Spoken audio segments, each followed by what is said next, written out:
In this session, we're going to look at the one leader model, the true biblical picture of spiritual leadership, which comes from Jesus Christ. It's found in Matthew 23:10. It says, "Do not be called leaders, for there is one leader, Jesus Christ." He is the leader in and through us. So we need to adopt a new paradigm of leadership. And we see this in the book of Acts.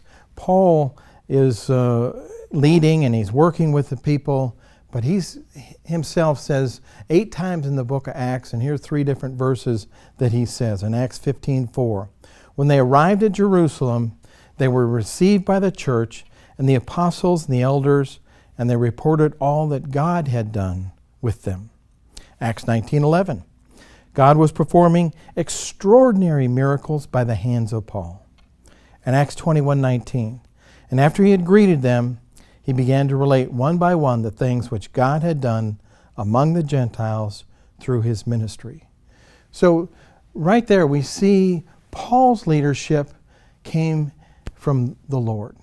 God working through him. God doing the ministry through Paul's hands. And so in this one leader model, we're going to give you the framework and the new principles of leadership. But let me just start with just a quick story. I worked for a large international marketplace ministry, helped oversee the ministry in the United States. And I remember coming to a meeting one time, and there was the top leader, and we had all of the other directors around the table. And he walks into the room and says, "We need to do things bigger, better, and faster. We're not doing enough for the Lord. And if you guys don't get your act together, you're going to be gone. We need to do things for the Lord." Well, that was just a real picture of man trying to do something for the Lord, man-centric. And that's oftentimes where our leadership comes from, is that we think that our skills, our charisma, our strength comes from us, and then the Lord multiplies it. That's a false way of leadership. So let us briefly examine 3 keys of why this paradigm should change. First of all, we need to start with the question of why. Why is this paradigm shift in leadership important? Man in his leadership power and wisdom are very limited, but God's power is unlimited. See, if we do it in our strength, we're going to run out of steam, but God never runs out of steam. Number 2, the outcome of our efforts are going to be, again, limited, but God can do supernatural things beyond what we could ask or think. Number 3, the one leader model values what God values, and that's people and his kingdom. And number 4, we hear from the Lord rather than telling God what we're going to do and have him rubber stamp our plans. So there's a shift. Number 2, the shift in our leadership paradigm really looks at 3 different arenas: power, mission, and heart. In terms of power, we need to move from achieve to receive. It's not me trying to work and do things for the Lord, but it's that I receive leadership from him. The power comes from him. We said previously in 2 Corinthians 12:9 that my grace is sufficient, for power is perfected in weakness. The mission, we need to move from for to from. We don't do things for the Lord.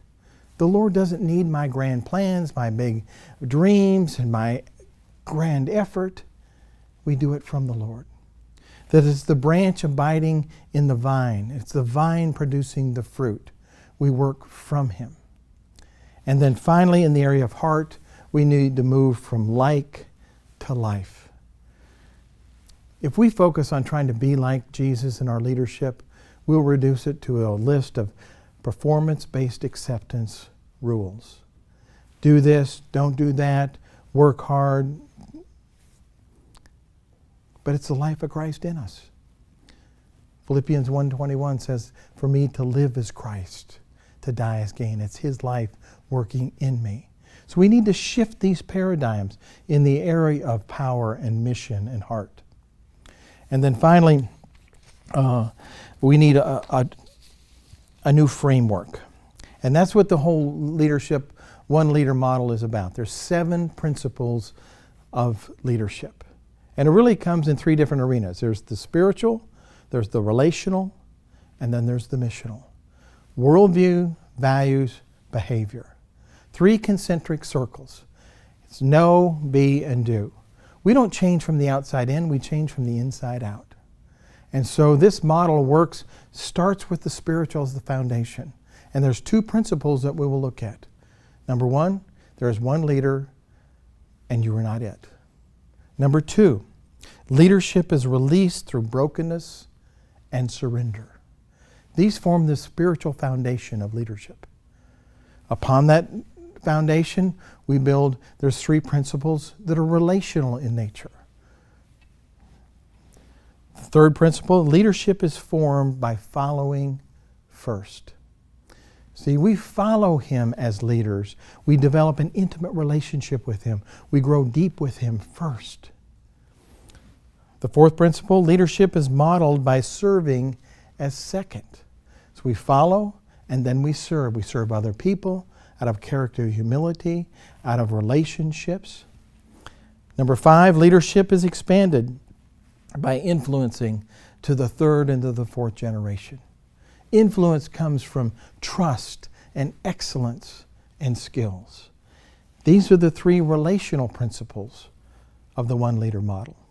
And then finally, there's 2 missional principles. Leadership is leveraged through teamwork. Every leader needs a team. Every team needs a leader. And as we work together, God can do more through all of us. And number 7, leadership focuses on God's kingdom and leaving a legacy. Leadership has a clear focus on God's agenda, not man's agenda. So let me just give you a quick story. I was down in Guatemala recently, and I was sharing on the one leader model. And there was a pastor that came up to me afterwards.